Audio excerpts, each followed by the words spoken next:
Hi, I'm Tim. Welcome to Watchbox, and thanks for logging on. If you love this watch, email me, tmosso@thewatchbox.com. It is in the description below.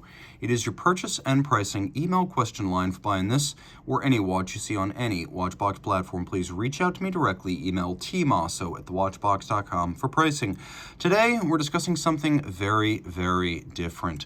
This is the 2021 model year 10-piece limited edition Kross Studio's Death Star Tourbillon, and it is surprisingly all of the things its name implies. In DLC blackened titanium, this watch is an official collaboration, as you can see on the reverse side, with Disney and Lucasfilm, and it is officially licensed merchandise, albeit for the most committed of Star Wars enthusiasts. There's quite a bit of legend and lore from the Star Wars universe in this watch, but let's start with the basics. It's not as big as you might think. Though it's a 45mm diameter watch, it's completely round and lugless, which means lug-to-lug is also 45mm. Now, it is really thick, 20.1 as I measure. That said, 7.5 of that is actually the sapphire, so it doesn't wear quite as thick as the bare measurement implies.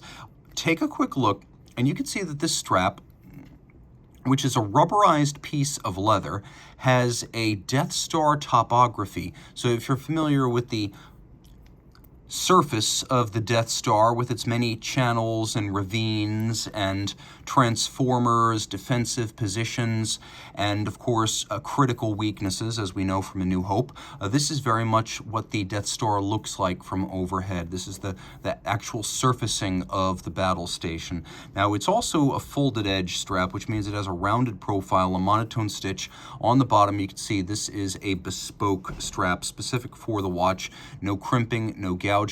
It is quite substantial, and you can see it mates directly with the case. Now, there is a quick release system that comes with this watch, much like an automotive seatbelt buckle, and the timepiece comes with 2 additional accessory straps, so you can change both the material and the look of the strap fit to the watch. Taking a quick look at the buckle, it is Kross Studios branded, and you can see a combination of polish and media blast for a little bit of a contrast. Twin trigger release, you must press them both to open the clasp, so it's quite secure. We have a little crimping system, so you tuck the strap in, clamp it down, and then all the extra length is underneath the clasp and the strap body, so there's no need for any additional strap minders, creating a very clean aesthetic. Now, DLC is diamond-like carbon. It's a material. PVD is a process, physical vapor deposition. So a lot of people hear PVD and they jump to conclusions. PVD is durability agnostic. DLC is not. Diamond-like carbon deposited via PVD is very scratch resistant, and you could see that in the condition of the watch. It has nary a mark on it, and these are very resilient. And you can also see that there are some details here.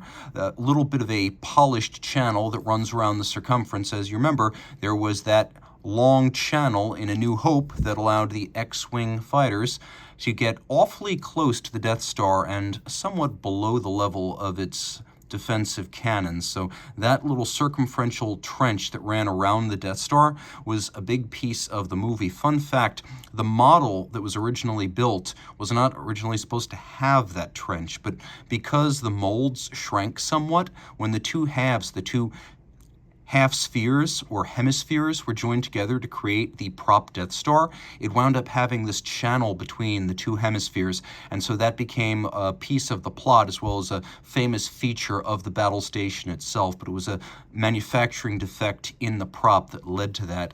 Now you're wondering, what the heck is this? And the answer, in short, is nothing. The longer answer is it's an imaginary alphabet called Aurebesh that's extensively used on Imperial craft as well as frequently throughout the Star Wars galactic sphere. So that whole universe or galaxy of Star Wars, you often see this text. It doesn't mean anything in particular, but you will see it is omnipresent on the watch to give you that Star Wars ambiance. Now we have a large and luminous ring around the Death Star. Note that there is an Imperial Star Destroyer that acts as your hour hand, and then there is a Super Star Destroyer as seen in Return of the Jedi, which, according to the lore of Star Wars, holds 38,000 stormtroopers. And then at center, we've got the Death Star, and I can't figure out whether this is just a skeletonized Death Star that's built to show you the flying tourbillon inside, or if maybe this is supposed to be a direct reference to the partially completed Death Star from Return of the Jedi. I'm not sure, but I'm glad they went with the skeletonization because it allows you to see the tourbillon itself. And then you'll note underneath one enormous mainspring barrel manually wound, providing 5 days of power reserve. Let's do a quick loom shot here. You have that ghostly combination of green and blue that's often associated with craft and craft interiors and base interiors in the Star Wars world, and you'll even note that the little turbo laser aperture on the Death Star also glows. Just so you know, nothing glows on the bottom. Sometimes I do check, and sometimes they do glow on the bottom. This one does not. It's all about the top side. You got the Death Star, the tourbillon, you have the peripheral hands that orbit, and then you can see the mainspring as well as the works underneath, and we have this sort of, I guess you would call it, a sieve-like set of perforations that you often see inside the lighting of Imperial craft and bases, but it runs circumferentially around the center and also doubles as a minute track. Turning it all over, it's an unusual watch in terms of how it sets. It's a little bit like a Renaissance, and it has a fold-out lever, and you'll note the use of spring-loaded ceramic pin snaps that allow it to snap into place and retain crispness over time. You actually wind it using this case-back lever, again, very much like a Renaissance.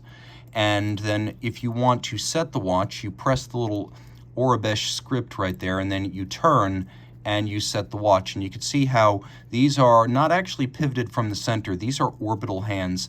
They have a pretty cool look, and you can see that ushered the tourbillon to life. The movement, the MSK 7000, is manual wind, single barrel, visible from the dial side, 120 hours of power reserved as a flying tourbillon, 27 pivot joules, and it beats away at 3 hertz. And then I have to say that although there is a boxed set for this watch the size of a 55-gallon drum, you can wait for full details of that when I do an unboxing of this watch, because the boxed set for this watch weighs over 100 pounds, and it's so big we're storing it in the basement, not in our usual boxed set storeroom. But it has prop kyber crystals from Rogue One, the Star Wars story. It has an enormous kyber crystal containment vessel that is, I would say, about 4.5 feet long and about 20 to 22 inches in diameter, and it's full of special accessories, storage for the watch, as well as the prop kyber crystals. It is the craziest box set I've ever seen in my life. Well, if you like what you see here, reach out to Team Mosso at thewatchbox.com for purchase and pricing details, and may the Force be with you. And that will be either side of the Force, since this is an awfully dark-themed Star Wars watch.